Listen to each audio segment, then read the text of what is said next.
folks, this is Jay. Hope you're okay today. Just giving my view on the Sye Ten Bruggencate debate with Matt Dillahunty, and a few thoughts about it and what I think. I didn't like the spirit of the debate.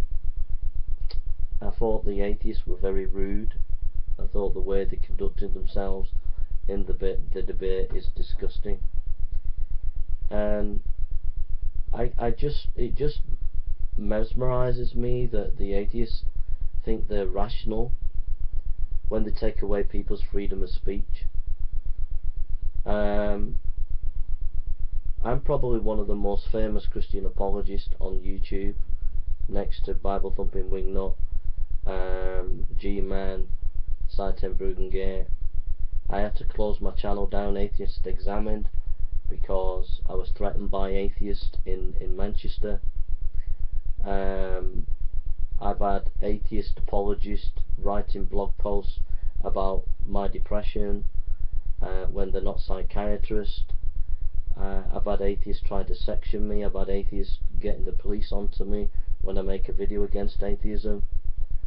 I've had atheists set up sock accounts where if I make a video critiquing atheism, they put it on their archive channels that they have on me, and therefore take away my free speech because it'll appear 3 or 4 times on their channels, and people can't find my channel, and they can't find it now because I've closed it down. So when I hear Matt Dillahunty and all these atheists mocking and taking the mick out of Sye, they're not intelligent, they're not democratic, because perhaps one of the most famous apologists on YouTube is not allowed to have academic debates with any atheist, has been forced to close his channel through fear of threats and intimidation, of violence, through the stealing of a person's public profile by atheists, etc. really.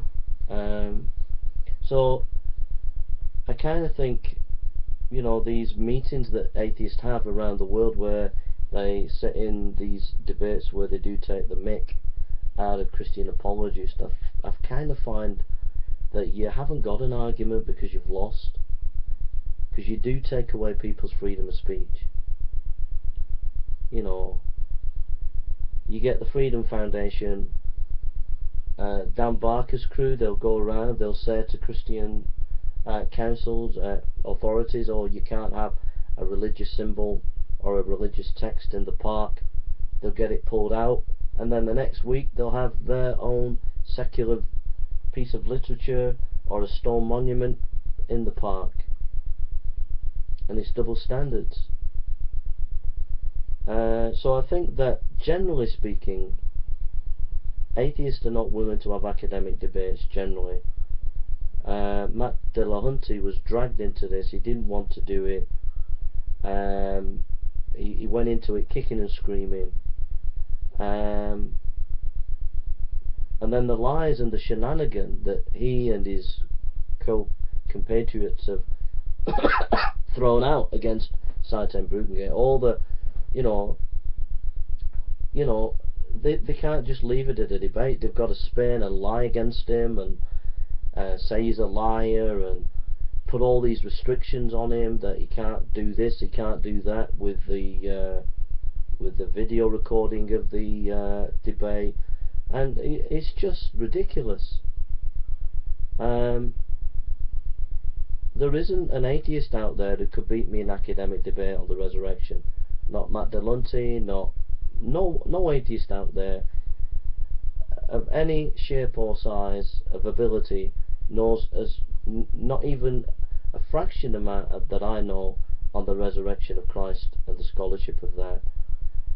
And they don't want to debate, and they attack your character, they steal your public profile, they force you to close the channel down, and then on top of that they threaten you in your city centre and frighten you to death. That's atheism for you on the World Wide Web. So that's just the fact of the reality of this atheism.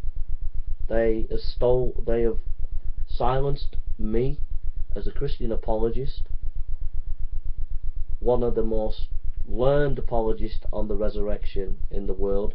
The next person to me, Mike Licona, Gary Habermas, William Wayne Craig, James Wyatt, maybe one or two others. After them, I'm the next one who knows the most about the scholarship on the resurrection of Christ. And rather than debate me, they've attacked me personally. They've sent me threats in the city centre. You don't believe me, go and watch the video's online. That's how stupid they are. And so, you know, so they're not democratic anyway. They can't debate properly.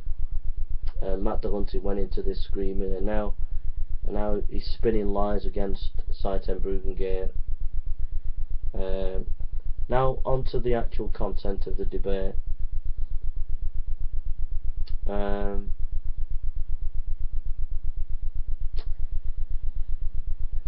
In one sense I thought it was a good debate, but in another sense I thought it wasn't a good debate. It was a good debate in that I thought that Matt Dillahunty, there was a bit that he read out, which was his concluding statement, but he read it halfway through.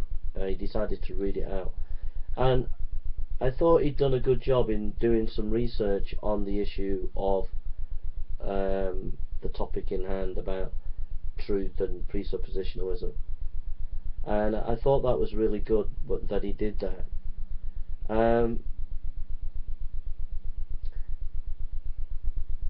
I think that Sye's basic argument about how do you know what truth is, and you're not really knowing what truth is, and then Matt's response saying that there's a difference between justified belief and truth, and trying to distance the epistemological connection of presuppositions and how we know something generally in life.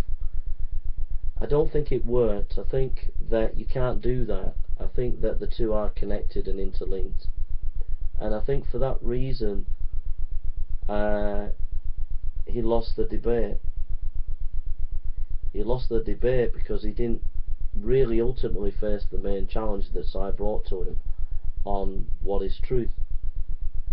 On the other hand, I felt Sye, I think he lost the debate in that sense, but in another sense I think that Sye, even though he'd scored the main point in that, I think Sye, I do think Sye needed to engage a bit more. I thought Sye was brilliant, he knows his stuff, and you know, but I do think that Matt Dillahunty had some questions, and I do think that Sye should have engaged with him more in terms of trying to put himself in the position of Matt Dillahunty. I think he should have done that, tried to see it from Matt Dillahunty's point of view, and then reply to his questions. And I think I was a little bit disappointed in that side. I thought so. I kind of think the debate was a draw, to be honest. If I be honest, I think the debate was a draw. I think Sye won his point in Matt Dillahunty was not able to define what truth is ultimately. He'd lost that part of the debate. But at the same time, I don't think Sye gave an adequate understanding of how his position was justified. I think that what he could have done, he could have talked about, he showed a clip about Matt Dillahunty on logic, and he could have pointed out one of the things about presuppositionalism is doing an internal critique of the other person's position. So he could have shown why his position is more consistent with reality as opposed to Matt Dillahunty's position. And he could have done that in the area of logic. He could have said, well, you said that logic is material. Well, if logic is material, then if it's a product of the brain, then the law of non-contradiction can change. And if it can change, how can you object to me? Because it could change anyway. And then you could say, but my position is that the law of non-contradiction is not material, it's immaterial, therefore it cannot change, and therefore my position, my worldview, that a belief in God and that there is the immaterial is consistent with the law of non-contradiction.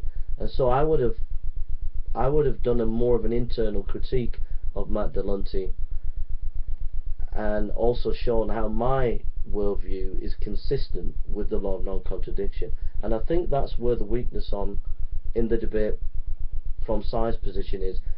I think, Sye, you should have tried to get people to see, and by demonstrating the consistency of our worldview. One of the areas that I know a bit about, but you may know others, is the law of non-contradiction. The other thing is, so those are so I think that Matt Dillahunty was asking questions, and I felt that, Sye, you needed to demonstrate within our worldview the consistency aspect, and you could have done that in the area of logic, and there were other areas that Matt pressed you on. So I think, to be honest, I think it was a draw. Like I said, I didn't like the atmosphere. I thought the atmosphere was very aggressive from the atheist perspective, especially. I think Sye was under a lot of pressure because of the aggression from the atheist. So I didn't like the atmosphere. I thought the atmosphere was horrible. Every time Sye made a statement, every time Matt Dillahunty made a statement, the atheists are clapping and stuff like that. And then every time Sye said something, the atheist would be laughing and mocking, and I just think that's just rude, and it's intimidating. So yeah, I think the debate was a draw, and I'm just glad I'm not involved in these debates, these academic debates. Number one, I'd win, and basically I get threats afterwards, and I get all sorts of intimidation from atheists worldwide. So I'm glad I'm not involved. Secondly, I'm just glad I'm not in that environment, because it's a jungle. They don't treat their opponents with respect and dignity, and so I'm glad I'm not involved in it, really. And I certainly feel that from my perspective I won the debate on the resurrection of Christ, because no atheist in the world ever defeated my arguments. All the atheist did was attack me personally, and then ended up threatening me in my city centre. So I definitely feel that I won the argument on the resurrection of Christ, and that's my thoughts. So it would be nice if you close the archive channel down. It would be nice that you allow me to set up a channel critiquing atheism, and it would be nice that I would be invited to discussion and academic debates without any fear of intimidation, without any fear of people writing blogs about your depression, coming into a city centre threatening you, and all the rest of it. But we can only hope, and I don't think that will ever be. Those are the kind of tactics they use. So yeah, I think the debate was a draw,